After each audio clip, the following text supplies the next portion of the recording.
तो दोस्तों आज हम फिर से आपके लिए लेकर आए हैं देश दुनिया की सभी ताजा बड़ी खबरें। फटाफट एक एक कर विस्तार से आज आपको बताएंगे, तो वीडियो को अंत तक जरूर देखें। दोस्तों वीडियो बनाने में हमें काफी मेहनत लगी है, तो वीडियो को दिल से लाइक कर दीजिए। दोस्तों पहली खबर में आपको बता दें कि अमेरिका से उइगर मुसलमानों को लेकर चीन को लगा बड़ा झटका। उइगर मुसलमानों के समर्थन में उतरी पूरी अमेरिका की संसद, चीन पर कार्रवाई की है मांग, क्योंकि चीन मुसलमानों को जबरदस्ती कैद करके खिला रहा है सुअर का मांस। वही आपको बताएंगे दोस्तों कि खालिस्तानी आतंकी पन्नू की पंजाबी सिंगरों को धमकी, बोले मौत है आपके करीब, अब खालिस्तानी आंदोलन का करें समर्थन और पंजाब को भारत से करवाएं अलग। वहीं आपको बताएंगे दोस्तों कि बीजेपी एमएलसी ने किया दावा, एक दिन राष्ट्रीय ध्वज बनेगा आरएसएस का झंडा, त्याग की निशानी है भगवा। वहीं आपको बताएंगे दोस्तों कि इजराइल ने मुस्लिम देश ईरान को दी धमकी, कहा तुम्हारा वक्त अब हो गया है खत्म, तुम्हारे देश पर हम करेंगे कब्जा। वहीं आपको बताएंगे दोस्तों कि CAA और NRC के बाद यूनिफॉर्म सिविल कोड मुसलमानों के खिलाफ ला रही है मोदी सरकार। जामियत उलमाए हिंद ने मोदी सरकार के इस कानून के खिलाफ प्रस्ताव किया पास, भाजपा को झटका। वहीं आपको बताएंगे दोस्तों कि मोदी सरकार के फैसले से दुबई हुआ नाराज, अब भारत से नाराज के बीच पाकिस्तान से लेगा मदद, पाकिस्तान ने मदद करने का किया ऐलान, मोदी अमित शाह के छूटे पसीने।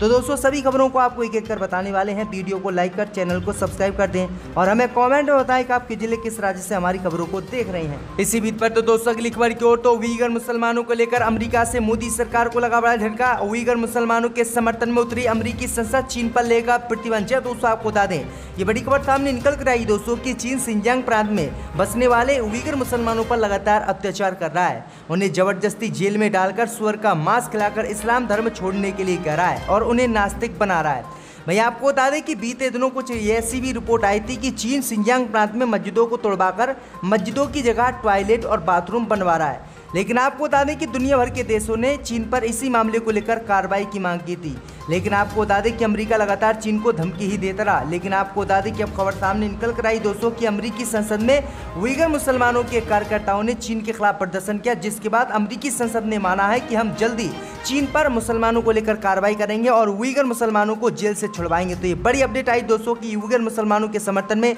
अमेरिका खुलकर उतर गया है और अब चीन पर कभी भी प्रतिबंध लग सकता है। इसी बीच पर तो दोस्तों अगली खबर की ओर, तो मूसावाला की हत्या के बाद खालिस्तानी आतंकी पन्नू की पंजाब सिंगरों को धमकी, बोले मौत करीब है, अब वक्त आ गया है कि पंजाब को बनाए खालिस्तान। जी दोस्तों आपको बता दें कि पंजाबी गायक और कांग्रेस नेता सिद्धू मूसेवाले की रविवार को गोली मारकर हत्या कर दी गई, जिसके बाद खालिस्तानी आतंकी संगठन सिख फॉर जस्टिस ने एक धमकी भरा पत्र पंजाब में जारी किया है। मीडिया रिपोर्ट के अनुसार खालिस्तानी आतंकी संगठन के चीफ गुरपतवंत सिंह पन्नू ने पंजाबी गायकों को धमकी दी है। रिपोर्ट के मुताबिक पन्नू ने गायकों से खालिस्तान आंदोलन का समर्थन करने के लिए पंजाब में कहा है। साथ ही पन्नू ने पत्र में कहा है कि यदि आंदोलन का समर्थन नहीं किया तो सिद्धू मूसावाला जैसे अंजाम भुगतने के लिए तैयार रहें, यानी सिद्धू मूसावाला जैसे अंजाम भुगतने की धमकी दी है। तो ये बड़ी अपडेट आ रही दोस्तों कि अब पंजाब के कई सिंगर के ऊपर जो हमला हो सकता है, जिस तरह से सिद्धू मूसेवाले के ऊपर हुआ। इसी बीच पर तो दोस्तों अगली खबर की ओर, तो इजराइल ने मुस्लिम देश ईरान को दी धमकी, कहा तुम्हारा वक्त हो गया खत्म, अब हमले के लिए रहें तैयार। जी दोस्तों आपको बता दें कि रूस और यूक्रेन के मध्य शुरू हुई जंग थमने का नाम नहीं ले रही है। वहीं दूसरी ओर इजराइल और ईरान के बीच भी तनाव बढ़ता जा रहा है। इजराइल के प्रधानमंत्री नेफ्ताली बेनेट ने ईरान को धमकी दे डाली है। बेनेट ने कहा है कि ईरान को अपरोक्ष युद्ध छेड़ने और पर्दे के पीछे से हमले के लिए उकसाने की सजा दी जाएगी। दरअसल आपको बता दें कि इजराइल के पीएम बेनेट ने कहा है कि दशकों से ईरानी शासक पर्दे के पीछे अपने सहयोगियों के साथ मिलकर इजराइल में आतंकवाद फैला रहा है। इस गुट का अगुआ ईरान ने हमेशा संरक्षण का लुत्फ उठाया है, लेकिन अब इस देश के संरक्षण का दौर खत्म हो चुका है। आगे बेनेट ने कहा है कि जो लोग आतंकवाद को फंडिंग दे रहे हैं और जो आतंकवादी हैं और जो आतंकवादी इजराइल में भेज रहे हैं, उनकी पूरी कीमत इनको चुकानी होगी। तो ये बड़ी अपडेट आ रही दोस्तों कि ईरान की राजधानी तेहरान में 22 मई को रिवॉल्यूशनरी गार्ड के अफसर हसन सैयद खदोई की बीच सड़क पर गोली मारकर हत्या कर दी गई थी और इन पर आरोप लगा था कि इजराइल ने ही इनकी हत्या की है, जिसके बाद ईरान जो है काफ़ी इजराइल से नाराज है और ईरान अब इजराइल पर हमला करने वाला। लेकिन इजराइल के प्रधानमंत्री ने मुस्लिम देश ईरान को यह धमकी दे दी कि हम आप पर हमला करेंगे। अब देखते हैं क्या आगे कार्रवाई होती है। इसी बीच पर तो दोस्तों अगली खबर की ओर, तो भाजपा एमएलसी ने किया दावा, एक दिन भारत में राष्ट्रीय ध्वज बनेगा आरएसएस का झंडा, त्याग की निशानी है भगवा। दोस्तों आपको बता दें कि अपने विवादित बयानों को लेकर अक्सर चर्चा में रहने वाले कर्नाटक के पूर्व मंत्री के एस ईश्वरप्पा ने एक बार फिर से विवादित बयान देकर चर्चा में आ गए हैं। उन्होंने दावा किया है कि राष्ट्रीय स्वयंसेवक संघ यानी आरएसएस का झंडा एक दिन भारत का राष्ट्रीय ध्वज बनेगा। इसमें शंका की कोई बात नहीं है। उन्होंने कहा है कि भगवा के प्रति सम्मान आजकल से शुरू नहीं हुआ है, हजारों साल से इसका सम्मान किया जा रहा है।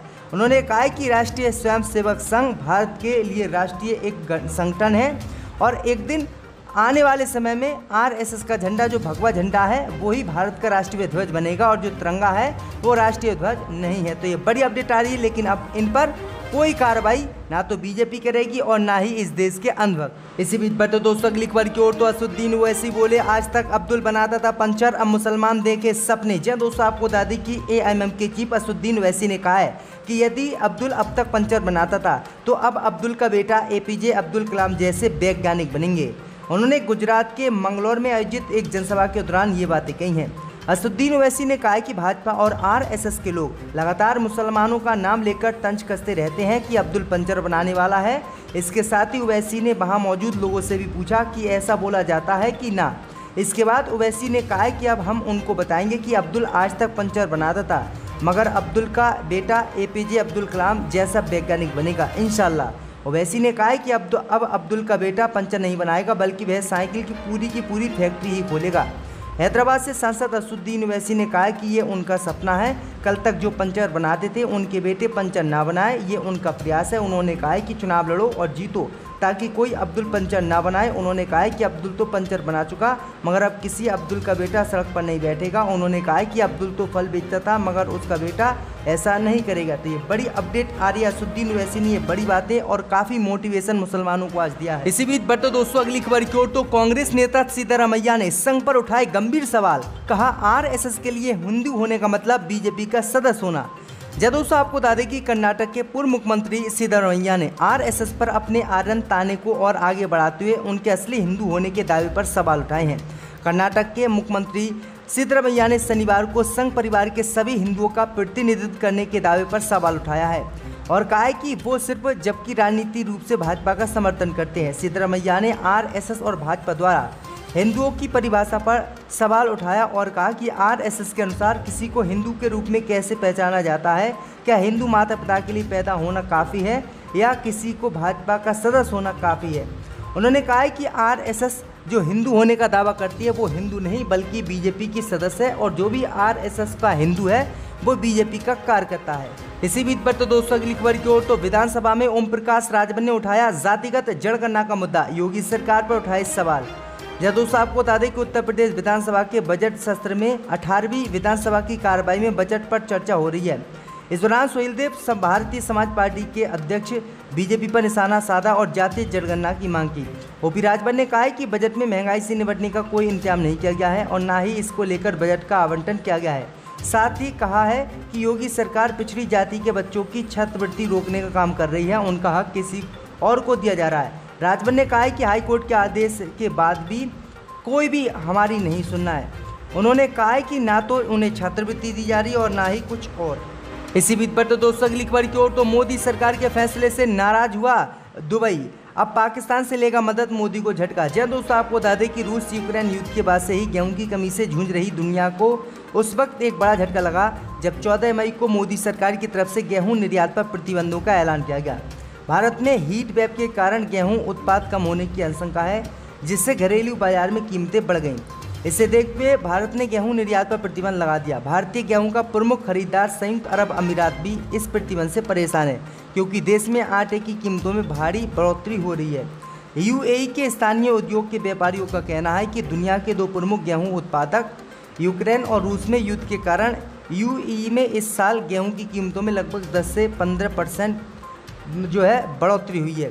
अब आपको बता दें कि इस बढ़ोतरी को कम करने के लिए भारत से नाता तोड़कर पाकिस्तान से हाथ यूएई ने मिला लिया है।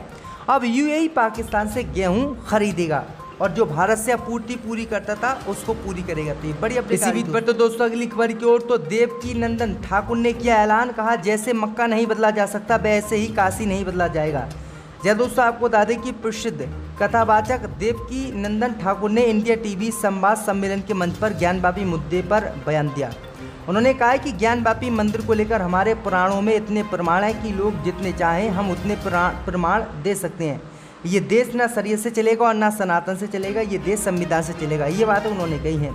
AIMM नेता कलीमुल हाफिज़ के खोदो इंडिया वाले बयान पर देवकी नंदन ठाकुर ने कहा है कि हम अगर आपके अल्लाह की इज्जत करते हैं तो आप लोग को भी मेरे राम, शिव और कृष्ण की इज्जत करनी पड़ेगी। जैसे मक्का नहीं बदला जा सकता वैसे ही काशी नहीं बदला जा सकता, वैसे ही मथुरा नहीं बदला जा सकता। अयोध्या तो कोर्ट के माध्यम से हमारा हो गया है। उन्होंने कहा है कि अब काशी और मथुरा की बारी है और काशी मथुरा भी कोर्ट के माध्यम से हमारा हो जाएगा। तो खुलेआम इन्होंने विवादित बयान आज दिया।